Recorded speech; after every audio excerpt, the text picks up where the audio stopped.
예, 오늘 팩트체크는 하루 쉬겠습니다. 비하인드 뉴스 바로 이어가겠습니다. 박성태 기자가 나와 있습니다. 어서 오세요. 예. 첫 번째 키워드 열죠. 네, 첫 키워드는 2년 전 니카이로 잡았습니다. 오늘 만나기로 했다가 안 나온 사람. 그렇습니다. 예. 니카이 도시히로 일본 자민당의 간사장인데요. 어제 1박 2일로 찾아간 우리나라 국회의원들을 어제는 오늘 만나자 미뤘다가 어젯밤 전화 한 통으로 취소했습니다. 예. 그래서 무례하다는 지적을 받고 있는데요. 하지만 2년 전에 우리나라를 찾아왔을 때는 한국과 일본 두 na라 정치인 간의 협력을 강조했습니다. 그때 발언을 잠깐 들어보겠습니다. 예.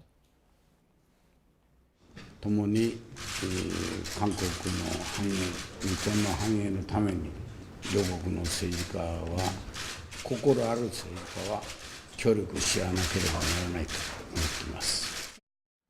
예.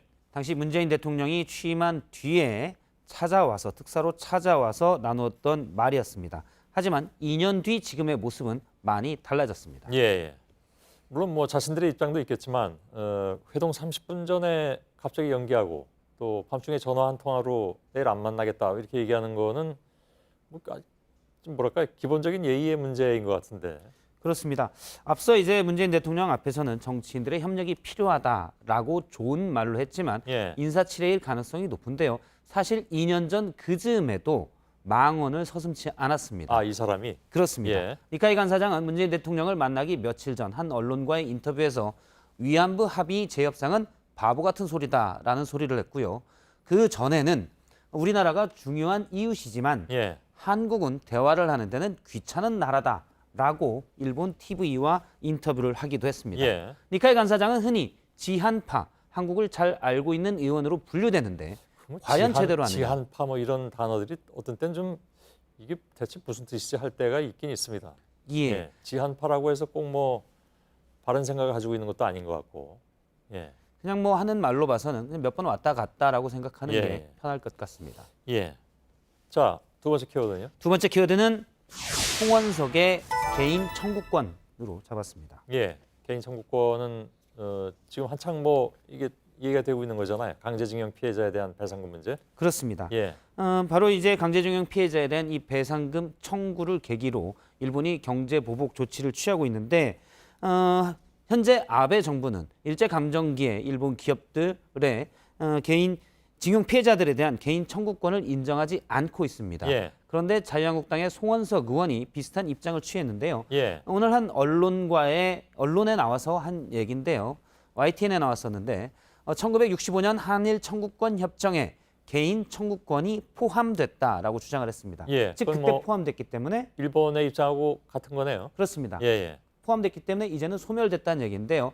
앵커가 살짝 놀라면서 해당 프로그램에 출연한 여야 의원 중에 개인 청구권 소멸을 주장하는 의원은 처음이었다. 맞냐라는 취지로 재차 묻자 예. 송원석 의원이 다시 판결문에 나와 있는 내용 보고 본인은 그렇게 이해하고 있다라고 했습니다. 예. 하지만 두 번이나 대법원은 당시에 1965년에 한일협정은 정부의 외교 보호권만 소멸된 것을 인정했지 불법적 행위에 대한 개인 청구권, 피해 배상은 인정하지 않았습니다. 예. 판결문에 어떤 대목을 저렇게 이해했는지는 좀 의문이고요. 물론 소수 의견이 있을 수 있지만 국민을 대표하는 국회의원으로서는 부적절한 발언 아니냐, 부적절한 의견 아니냐는 지적이 있습니다. 예. 한국당도 지금 일본의 경제 도발에 대해서는 경제 보복이라는 표현을 쓰면 예. 문제 있다고 하는 분들도 많이 계십니다. 또 그 의견이 틀린 건 아니고요. 왜냐하면 뭐 잘못한 게 있어야 보복을 당하는 건데. 그렇습니다. 그래서 차라리 경제 도발이라고 표현하는 것이 맞지 않나라고 생각도 들어서 그렇게 표현을 하겠습니다. 예. 여기에 그 규탄하는 입장이잖아요. 한국당도.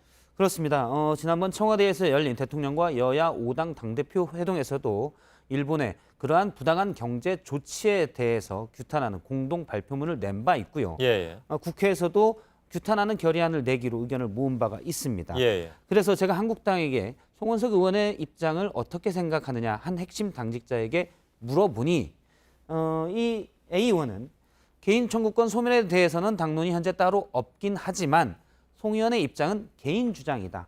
정반대로 주장하는 의원들이 많다고 생각한다라고 예. 답을 했습니다. 실제 배상금을 청구할 때 한일 관계가 악화될까 봐 박근혜 정부에서는 불법적으로 재판을 지연시켜서 이른바 사법농단 사건이 됐는데요. 예. 최근에 나온 자료에 의하면 당시 박근혜 정부에서도 당시 개인 청구권이 소멸 안 됐다는 법무부의 보고를 받은 바가 있었습니다. 예, 예. 그리고 아베 정부 이전에 일본 정부도 1965년에 한일협정이 개인 청구권을 소멸하진 않았다라는 정부 입장을 표명한 바가 있습니다. 예. 다만 송 의원은 포함됐다라고 주장하는 겁니다. 그러게요. 자, 세 번째 키워드 보죠. 세 번째 키워드는 40년 만에 김재규로 잡았습니다. 아, 예. 그 김재규 씨. 예, 전 예. 중앙정보부장인데요. 사진을 한 장 보겠습니다. 최근 사진인데요. 물론 사진은 예전된 사진이지만 이 사진이 육사단에 걸렸습니다. 육군 육사단장을 김재규 전 중앙정보부수장은 1960년대에 지낸 바 있는데 역대 지휘관으로 육사단에 사진이 걸렸고요. 다른 예. 사진을 하나 보면 그 뒤에는 3군단에 군단장을 한 바 있는데 역시 사진이 걸렸습니다. 예, 예. 1979년 12.6 이후 모든 부대에서 사실은 대부분의 사회에서 김재규의 기록이 소멸됐었는데 그렇죠. 예. 지휘관으로서의 사진이 해당 부대에 걸린 겁니다.